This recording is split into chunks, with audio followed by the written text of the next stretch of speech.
ये मुमकिन नहीं। अच्छा ठीक है, मैं तेरा तारिक पीरजादा साहब को इन्वॉल्व कर लूं।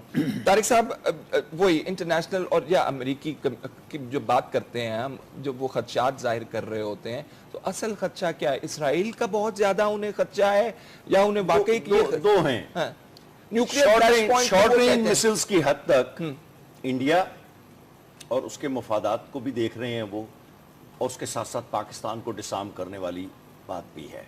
दोनों बातें हैं, क्योंकि अगर हम शॉर्ट रेंज मिसाइल्स को इस वक्त बैटलफील्ड, देखिए बैटलफील्ड वेपन्स हैं ये, these short range nuclear tactical missiles are battlefield weapons. ये एक स्मॉल थिएटर ऑफ वॉर में इस्तेमाल होने के लिए हैं, ये स्ट्रेटेजिक वेपन्स नहीं है जैसे यहां से लेके आपने कोचिन को तबाह करना है।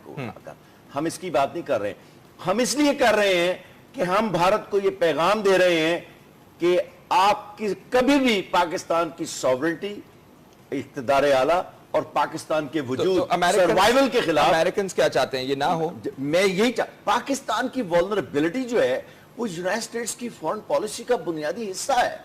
देखिए वो करते क्या है, आपको 40 F-16 दे दिए अफगान जंग में, ठीक है, उसके बाद 25 साल आपको पुर्जों के लिए तरसाते रहे हैं, और इसी तरह आपका न्यूक्लियर प्रोग्राम को वो 20 साल रोकने की कोशिश करते रहे, हम निकल कर आ गए। ये प्रोग्राम किसी की देन नहीं है, it's not a gift from Washington, जिस तरह यूनाइटेड स्टेट्स का गिफ्ट दूसरे वेस्टर्न कंट्रीज के लिए था, ये हमारे लिए नहीं है।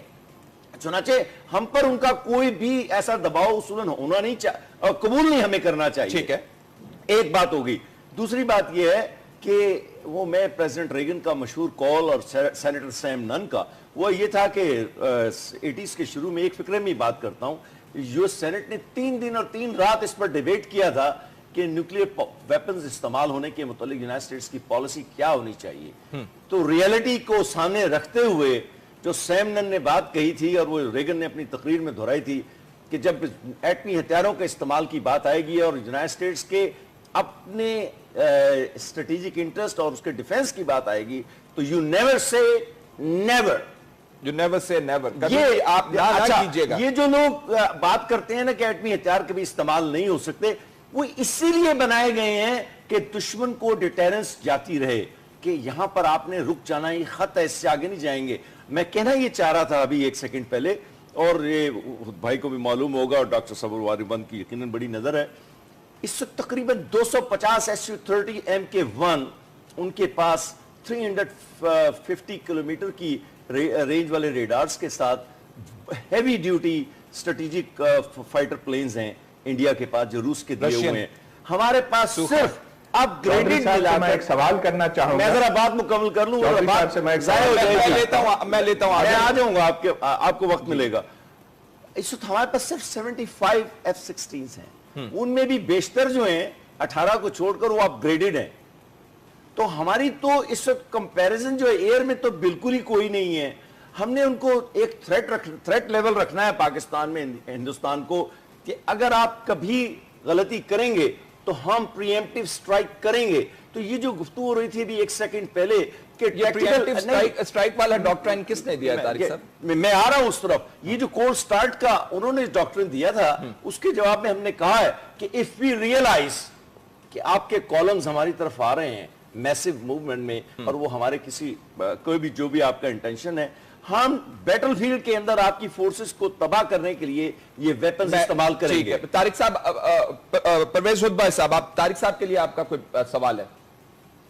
जी, मेरा सवाल ये है कि चलिए इंडिया की तरफ से टैंक्स पाकिस्तान की तरफ आ रहे हैं, चलिए उन्होंने बॉर्डर क्रॉस कर दिया, आपने उनके ऊपर न्यूक्लियर वेपन्स चला दिए और उनमें से कुछ तबाह हुए, कुछ बच गए, लेकिन जो ही आपने न्यूक्लियर वेपन्स उनके ऊपर इस्तेमाल किया तो उनका ये कहना है, और ये बार बार वो कह चुके हैं, कि ये हमारी फौज के ऊपर न्यूक्लियर वेपन्स का इस्तेमाल हमें मजबूर करेगा कि हम आपके ऊपर न्यूक्लियर वेपन्स इस्तेमाल करें। चुनाचे वो अपनी तरफ से न्यूक्लियर वेपन्स हमारे शहरों पर, हमारी फौज पे, पूरे पाकिस्तान पर बरसाएंगे।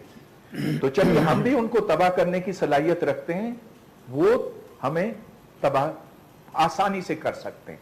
लिहाजा दोनों ममालिक जो हैं खत्म हो जाएंगे। ये मेरे काम के आदी में नहीं रहना चाहिए। जरा मैं इसी का जवाब दे दूं कि अगर हमने पहल की न्यूक्लियर वेपन्स इस्तेमाल करने की, तो फिर ऐसा ही हो सकता है। ठीक है, लेकिन हमने कभी नहीं कहा इसका जवाब दे दूं जरा से जल्दी से। जी। पाकिस्तान की स्टेट को बचाने के लिए पाकिस्तान को दुनिया में मौजूद हर वो सिस्टम इस्तेमाल करना है जो हर दूसरे मुल्क का हक है, जिस तरह वॉशिंगटन का हक है, मॉस्को का हक है। अगर वहां से थ्रेट है, इसी बात यही बात है कि अगर उनकी कोल्ड स्टार्ट डॉक्ट्रिन पे या प्रोएक्टिव डॉक्ट्रिन जो उन्होंने उसके जवाब में लेके आए हैं तो इस्तेमाल करते हैं कन्वेंशनल वेपन्स के। अच्छा, एजाज चौधरी की एक बात को असल में हमने जिक्र नहीं किया।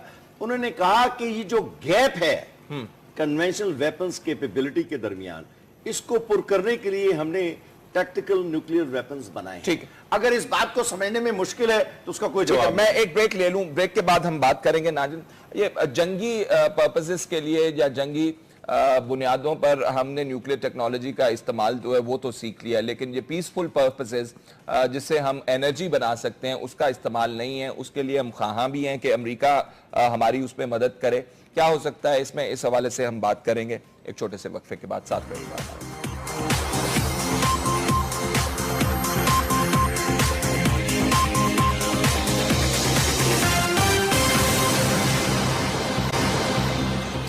ब्रेक के बाद खुश आमदीद नाज़रीन। डॉक्टर समर मुबारक मंद साहब, हमने एटमी हथियार बना लिए वॉर पर्पसेस के लिए या डिफेंस पर्पसेस के लिए या डिटेरेंस के लिए, लेकिन ये जो पीसफुल यूज होता है न्यूक्लियर टेक्नोलॉजी का, जिससे हम बिजली पैदा कर सकते हैं, तवानाई पैदा कर सकते हैं, उसके लिए हम अमेरिका के से क्यों मदद के ख्वाह हैं? डॉक्टर साहब, मेरा ख्याल है इतने हम मदद के ख्वाह नहीं हैं जितने अमेरिका हमें मदद देने का ख्वाह है इस वक्त, और वो भी इस एवज के हम अपना अबैंडन कर दें डिटरेंस। तो ये डिटरेंस जो है ये अबैंडन नहीं हो सकता। जब पाकिस्तान और इंडिया के दरमियान कोई टेंशन होती है और हम अमेरिका को अप्रोच करते हैं तो अमेरिका कहता है ये आपका बायलैटरल मामला, आप इसमें तय करें। जब इंडिया ने 40 डिवीजन फौज रेज की थी कोल्ड स्टार्ट डॉक्ट्रिन के तहत और उसको वेपन से लेस किया था, उस वक्त अमेरिका ने उनको तो नहीं रोका जाके कि अब इससे यहाँ टेंशन बढ़ेगी और पाकिस्तान कुछ और करने पे मजबूर हो जाएगा। तो जब उसका हमने जवाब निकाल लिया तो अब हमें किस मुंह से वो मना कर सकते हैं। तो ये तो बात ये मैं कहना चाहता हूँ।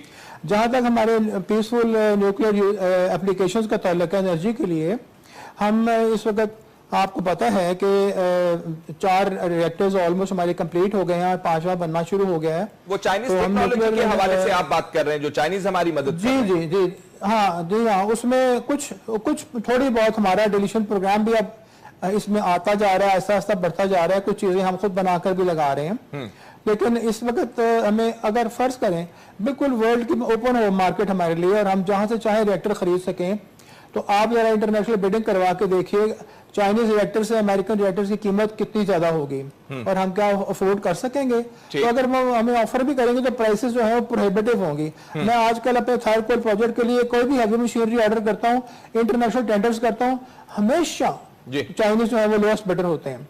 तो हमें